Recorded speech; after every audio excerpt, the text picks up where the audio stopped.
Hey there, and welcome. You know how sometimes you try to say something and the words just come out all jumbled and mixed up? Well, today we're going to meet a little friend who has that problem all the time. But don't worry, we're going to help him solve it with a very special, kind of magical secret. So, let me introduce you to my buddy, Bunny. Look at his bungalow. Isn't it lovely and neat?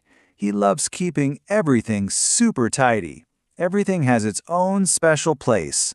But, oh dear, when he tries to talk, his words are a total muddle, just a big confusing jumble.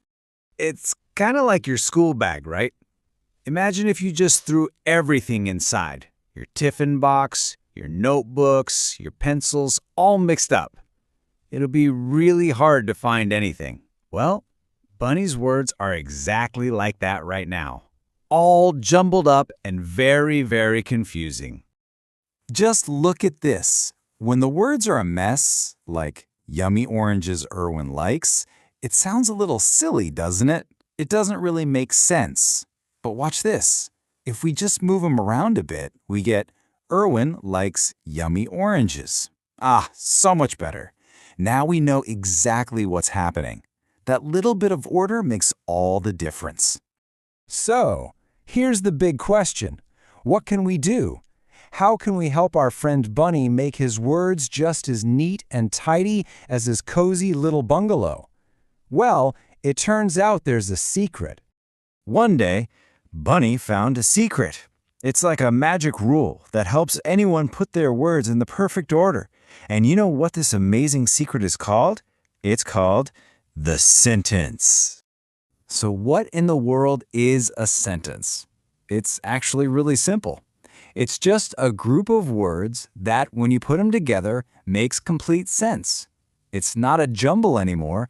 It's a whole clear idea. This is the magic rule Bunny was looking for. And the best part is, this magic is super easy to learn. There are just two simple rules. Okay, rule number one, you always have to start with a big letter, a capital letter. And rule number two, you always have to end with a full stop. That's the little dot. Or, if you're asking something, a question mark. That's it. Now that Bunny knows the secret of the sentence, oh, he is so ready to try out his new skills. He quickly figures out that he can use his tidy words to do two very important things: telling people something and asking them something. First up, let's talk about sentences for telling.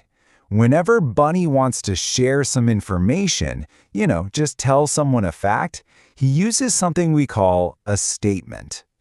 For example, instead of a muddle, he can now say nice and clearly, "There is food in the kitchen." See that? It starts with a capital T and ends with a full stop.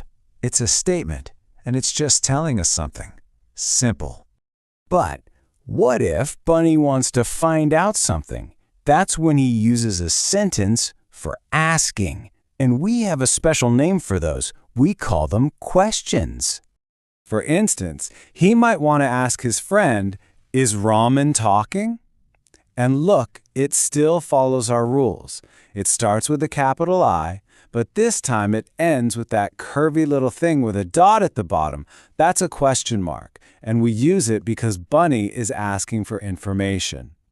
Okay, I think you're getting the hang of this. So now it's your turn to be the word expert. Let's play a fun little game and help Bunny practice making his own tidy sentences. Are you ready to play? All right, here's your first puzzle. The jumbled up words are, is Tina a dress wearing new? That's definitely a muddle. How would you rearrange those words to make a proper sentence? Take a second to think about it. You got it. The correct sentence is Tina is wearing a new dress. That's fantastic work. We started with a capital T for Tina's name, and we ended with a full stop. Perfect. Ready for another one? Let's do it. This one is, seen, have you, read for it. Now think carefully about this one. What kind of sentence could this be? Is it telling us something or asking us something? Brilliant. The tidy sentence is, have you seen the red fort? And because it's asking a question, it starts with a capital H and ends with a question mark. You're natural at this. And just like that, Bunny's world isn't a muddle anymore. His bungalow is tidy, and now his words are tidy too.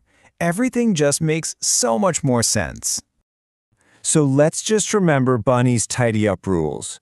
First, and most important, make sure your words are in an order that makes complete sense. Then, just follow the 2 magic rules. Start with a capital letter and end with a full stop or a question mark. And you know the best part about all this tidying up? Now Bunny can have even more fun with words. He can play awesome games like Scrabble with his best friend Charu and make all sorts of new sentences. How cool is that? And now, the magic is yours. With these simple rules, you have the power to tell the most amazing stories and ask the most wonderful questions. So, I have a question for you. What fantastic sentences will you create today?